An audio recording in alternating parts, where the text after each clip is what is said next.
Hello అండి. Welcome back to my channel. ఈరోజు recipe వచ్చేసి మైసూర్ బోండా. అది కూడా మనము మైదా పిండి వాడకుండా చక్కగా సన్న రవ్వతోనే ఇలా బోండా అనేది ప్రిపేర్ చేసి పెట్టండి. చాలా టేస్టీగా ఉంటుంది. మార్నింగ్ టైంలో మనకి ఎలాంటి ఇడ్లీ పిండి, దోసల పిండి లేనప్పుడు అప్పటికప్పుడు ఇన్స్టెంట్గా ఇలా రవ్వతోని మైసూర్ బోండా వేసి అయితే చేసి పెట్టండి. చాలా టేస్టీగా ఉంటుంది. చాలా సింపుల్గా కూడా ప్రిపేర్ చేసుకోవచ్చు. మరి ఇప్పుడు అది ఎలా ప్రిపేర్ చేసుకోవాలో వీడియోలోకి అయితే వెళ్ళిపోదామా? దానికోసం ఫస్ట్ ఇక్కడ ఒక ఖాళీ బౌల్ తీసుకొని దాంట్లోకి ఒక కప్పు వరకు సన్నరవ్వ తీసుకోవాలి. కప్పు కంటే కొంచెం నేను తగ్గించి సన్నరవ్వ తీసుకున్నానండి. మనం ఉప్మా చేసుకుంటాం కదా, సుజీ రవ్వ, ఆ రవ్వని ఒక కప్పు వరకు తీసుకొని ఒక బౌల్లోకి వేసుకోవాలి. మనము రవ్వ వేసుకున్న కప్పుతోని అదే కప్పుతో ఒక కప్పు వరకు చిక్కటి మజ్జిగని వేసేసుకోండి రవ్వలో. మీరు కావాలి అనుకుంటే పెరుగు వేసుకున్నా కానీ చాలా బాగుంటుంది. లేదంటే ఇలా మజ్జిగ వేసుకొని కూడా కలుపుకోవచ్చండి. మజ్జిగ వేసేసుకొని రవ్వనంతా మజ్జిగలో కలిసే విధంగా బాగా మిక్స్ చేసేసుకొని ఒక 10 నిమిషాలు పక్కన పెట్టేసుకుందాము మూత పెట్టేసి. మనకి మార్నింగ్ బ్రేక్ఫాస్ట్ టైంలో ఇడ్లీ పిండి, దోశ పిండి అలా ఏమీ లేనప్పుడు ఇన్స్టెంట్గా ఒక్కసారి ఇలా రవ్వతోనైతే మైసూర్ బోండా వేసి చూడండి. భలే ఉంటాయండి, నిజంగా క్రిస్పీగా చాలా బాగా వస్తాయి. మనం మైదా పిండి వాడకుండా చేసుకుంటున్నాం కాబట్టి హెల్త్కి కూడా చాలా మంచిది. ఇక్కడ ఒక 10 నిమిషాలు అయితే చక్కగా రవ్వ అంతా మజ్జిగలో ఇలా నానాక ఇప్పుడు ఇదంతా ఒక మిక్సీ జార్లోకి అయితే వేసేసుకోవాలి. ఇలా వేసుకున్నాక దీంట్లో మనం ఏ కప్పుతోనైతే రవ్వ కొలుచుకున్నామో అదే కప్పుతో మళ్ళీ ఒక కప్పు వరకు వాటర్ యాడ్ చేసుకొని మెత్తటి పేస్ట్ లాగా గ్రైండ్ చేసుకోవాలి. మనం దోసల పిండి ఎలా అయితే గ్రైండ్ చేసుకుంటామో మెత్తగా అలా వచ్చే విధంగా గ్రైండ్ చేసుకున్న బ్యాటర్ని అంతా ఒక బౌల్లోకి అయితే వేసేసుకోవాలి. మనం కరెక్ట్ ఒక కప్పు మజ్జిగ వేసుకున్నాము, ఒక కప్పు వాటర్ యాడ్ చేసుకున్నామండి. ఒక కప్పు సన్న రవ్వకి కరెక్ట్ కొలత ప్రకారం చేసుకుంటే మీకు ఈ మైసూర్ బోండా అనేది పర్ఫెక్ట్గా వస్తుంది. ఇలా గ్రైండ్ చేసుకున్న రవ్వ బ్యాటర్ అంతా ఒక బౌల్లోకి వేసుకొని దీంట్లోకి మనం ఏ కప్పుతోనైతే రవ్వ అలాగే వాటర్ కొలుచుకున్నామో ఆ కప్పుతో ఒక కప్పున్నర వరకు బియ్యపిండి యాడ్ చేసుకోండి.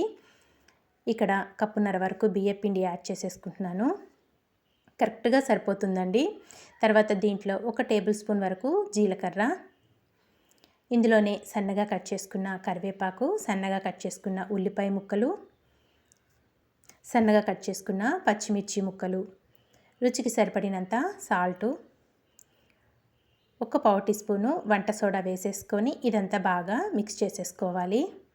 మనకి బజ్జీ వేసుకోవడానికి ఎలా వీలవుతుందో పిండి అనేది అలా వచ్చే విధంగా చక్కగా బాగా మిక్స్ చేసేసుకోవాలండి. మరీ పిండి అయితే పల్చగా అయితే ఆయిల్ అనేది పీల్చేసుకుంటుంది. చూసుకొని చక్కగా కొద్ది కొద్దిగా పిండి వేసుకుంటూ కలుపుకోవాలి. కప్పున్నర పిండి అయితే కరెక్ట్గా సరిపోతుందండి. చూసారు కదా, ఇలా రావాలన్నమాట మనకి బ్యాటర్ అనేది బజ్జీకి వేసుకోవడానికి. ఇదంతా ఇలా బాగా మిక్స్ చేసేసుకున్నాక ఇదంతా కలుపుకున్నాం కదా, ఇంక ఇప్పుడు మూత పెట్టేసి ఒక 10 నిమిషాలు మళ్ళీ పక్కన పెట్టేసుకుందాము. ఇంకా సాఫ్ట్గా నానుతుంది పిండి అనేది.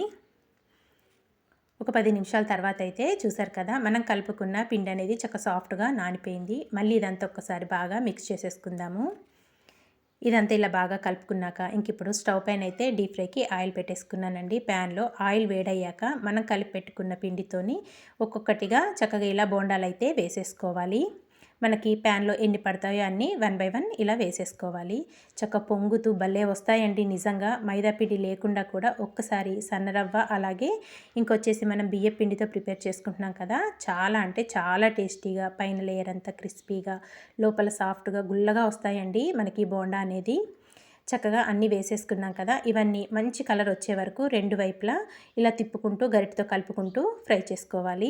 ఇక్కడ మనం వేసుకున్న ఫస్ట్ వాయి అనేది చక్కగా ఫ్రై అయిపోయింది. మంచి గోల్డెన్ బ్రౌన్ కలర్ రావాలండి మనకి బోండా అనేది. ఇవి ఒక ప్లేట్లోకి తీసేసుకొని ఇక్కడ నేను ఇంకా రెండో వాయి కూడా వేసేసుకుంటున్నాను. ఇక్కడ వేసుకున్న ఈ రెండో వాయి కూడా మంచి రంగు వచ్చే వరకు ఫ్రై చేసుకోవాలండి. మాడిపోకుండా మంచి కలర్ రావాలి మనకి బోండా అనేది. చూసారా ఎంత పొంగుతూ వస్తుందో మనకి బోండా అనేది. ఇలా వేసేసుకొని వీటిని కూడా రెండు వైపులా మంచి కలర్ వచ్చే వరకు ఫ్రై చేసుకొని ఇంకా అన్నీ ఒక ప్లేట్లోకి అయితే సర్వ్ చేసేసుకుందాము. పైన లేయర్ మట్టుకు నిజంగా తింటుంటే కరకరలాడుతూ చాలా బాగుంటుందండి. అన్నీ ఒక ప్లేట్లోకి సర్వ్ చేసేసుకొని ఇక్కడైతే నేను ఎండుమిర్చితోనైతే పచ్చడి ప్రిపేర్ చేశానండి. ఈ మైసూర్ బోండాకి ఈ ఎండుమిర్చి పచ్చడి కాంబినేషన్ చాలా అంటే చాలా బాగుంటుంది. ఈ పచ్చడి ప్రాసెస్ కావాలంటే నాకు కామెంట్ చేయండి. ఈ పచ్చడి ప్రాసెస్ కూడా నేను మీకు వీడియో అయితే షేర్ చేస్తాను. ఇక్కడ ఎర్ర పచ్చడితోనైతే సర్వ్ చేసేసుకొని మనం వేసుకున్న వేడి వేడి రవ్వ బోండాలతో కనుక సర్వ్ చేసుకుంటే ఇంకుంటుందండి, ఎమ్మ రుచిగా ఉంటుంది. చూసారు కదా, మనకి ఎంత గుల్లగా ఎంత సాఫ్ట్గా వచ్చిందో బోండా అనేది సూపర్ టేస్టీగా ఉంటుంది. మరి మీకు నచ్చిందా రవ్వ బోండా అనేది? నచ్చితే మీరు కూడా తప్పకుండా ఒకసారి నేను చూపించిన విధంగా ట్రై చేసి మీకు ఎలా వచ్చిందో ఒక చిన్న కామెంట్ చేయండి. ఇలాంటి మంచి మంచి వీడియోస్ కోసం వెంటనే మన ఛానల్ని సబ్స్క్రైబ్ చేసుకోండి.